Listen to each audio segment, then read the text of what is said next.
ഇത് കണ്ടോ, ഇത് തെർമോക്കോൾ ബോൾസ് ആണ് കേട്ടോ. ഇത് നമ്മൾ ടൈലേഴ്സിന് ഭയങ്കര യൂസ്ഫുൾ ആയിട്ടുള്ള ഒരു സാധനമാണ്. നമ്മൾ ഈ ഡ്രസ്സിലൊക്കെ പോട്ട്ലി ബട്ടൺ ഡിസൈൻ കൊടുക്കൂലേ, അപ്പൊ നമ്മൾ ഈ തുണികൾ തന്നെ കുഞ്ഞു കുഞ്ഞു പീസായിട്ട് കട്ട് ചെയ്തെടുത്തിട്ട് അത് ബോൾ ഷേപ്പിലാക്കിയിട്ടൊക്കെയാണ്, ഒത്തിരി ടൈം എടുക്കുന്ന പരിപാടിയാണ്. അപ്പൊ ഇതുണ്ടെങ്കിൽ നമുക്ക് പെട്ടെന്ന് തന്നെ ആ ഒരു പോട്ട്ലി ബട്ടൺ മേക്ക് ചെയ്യാൻ പറ്റും. ഇത് പൈസ കൊടുത്ത് വാങ്ങിക്കേണ്ട ആവശ്യമൊന്നുമില്ല. ഇത് കടകളിൽ അവൈലബിൾ ആണ്. പക്ഷെ ഇതെങ്കിൽ ഞാനിത് ഓരോ സ്ഥലത്തു നിന്ന് പെറുക്കി എടുത്തോണ്ട് വരുന്നതാണ്. കുട്ടികളുടെ പേരിടൽ ചടങ്ങിനൊക്കെ പോകുമ്പോൾ അവിടെ നെയിം റിവീൽ ചെയ്യുമ്പോൾ താഴത്തേക്ക് വീഴും. കുറച്ച് പിള്ളേരൊക്കെ ഇരുന്ന് പെറുക്കണ കണ്ടപ്പോഴാണ് ആദ്യമായിട്ട് ഞാനിത് ഇങ്ങനെ കാണുന്നത്. അപ്പൊ ഞാനും കൂടെ അവരുടെ കൂടെ പോയിരുന്ന് പെറുക്കി എടുത്തു. കാരണം നമുക്കിത് ഉപകാരമുള്ളൊരു സാധനമാണ്.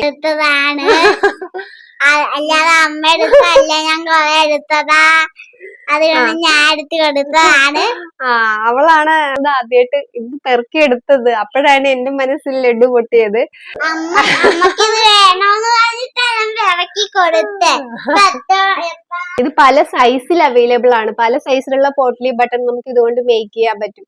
ഈ ഒരു സാധനം കണ്ട് ആരും മിസ്സാക്കണ്ട, പെറുക്കി എടുത്തോ ഒന്നും വിചാരിക്കണ്ട. ഇനി പോട്ട്ലി ബട്ടൺ എന്താണെന്നും അതെങ്ങനെ ചെയ്തെടുക്കണമെന്ന് അറിയാത്തവർക്കായിട്ട് ഞാനൊന്ന് കാണിച്ചു തരാം. പിന്നെ ഇത് നമ്മൾ ഫാൻ ഇട്ടോണ്ടിരുന്ന് ഇതിങ്ങനെ എടുക്കരുത് കേട്ടോ. ഇത് കണ്ടില്ലേ, ഫാൻ ഇട്ടപ്പോ അതെല്ലാം പറന്ന് താഴെ പോയി. പിന്നെ ഞാനും പാറും കൂടി അതിരുന്ന് പെറുക്കി എടുത്ത്. അപ്പൊ നമ്മൾ ഇങ്ങനെ തുണി കുഞ്ഞു കുഞ്ഞു കട്ടാക്കിയിട്ട് ഇങ്ങനെയാ നമ്മൾ പോട്ട്ലി ബട്ടൺ മേക്ക് ചെയ്യണത്. ഇതാണെങ്കിൽ വളരെ എളുപ്പമാണ്. കണ്ട് തുണിയുടെ അകത്തേക്ക് ഇങ്ങനെ വെച്ചിട്ട് ഇതിങ്ങനെ ഒന്ന് തിരിച്ചിട്ട് നമ്മൾ നൂല് വെച്ച് ഇങ്ങനെ ഒന്ന് സെറ്റാക്കി എടുക്കുമ്പോൾ തന്നെ നമുക്ക് പോട്ട്ലി ബട്ടൺ റെഡിയാകും. നമ്മൾ പല സൈസ് ഇതിന് അവൈലബിൾ ആണ് കേട്ടോ ഇതിൻ്റെ അകത്ത്. അപ്പൊ നമുക്ക് ആവശ്യമുള്ള സൈസ് ഒരേപോലെ പെറുക്കി എടുത്തിട്ട് നമ്മൾ ഇതുപോലെ പോട്ട്ലി ബട്ടൺ മേക്ക് ചെയ്തിട്ട് ബ്ലൗസിലോ ചുരിദാറിലോ നെക്കിലോ എവിടെ വേണമെങ്കിലും നമുക്കിത് ഒരു ഡിസൈനായിട്ട് ചെയ്ത് കൊടുക്കാം കേട്ടോ. അപ്പൊ ഈ വീഡിയോ നിങ്ങൾക്ക് ഇഷ്ടപ്പെട്ടിട്ടുണ്ടെങ്കിൽ ലൈക്ക് ചെയ്യാനും ഷെയർ ചെയ്യാനും നമ്മുടെ ചാനൽ സബ്സ്ക്രൈബ് ചെയ്യാനും മറക്കരുതേ.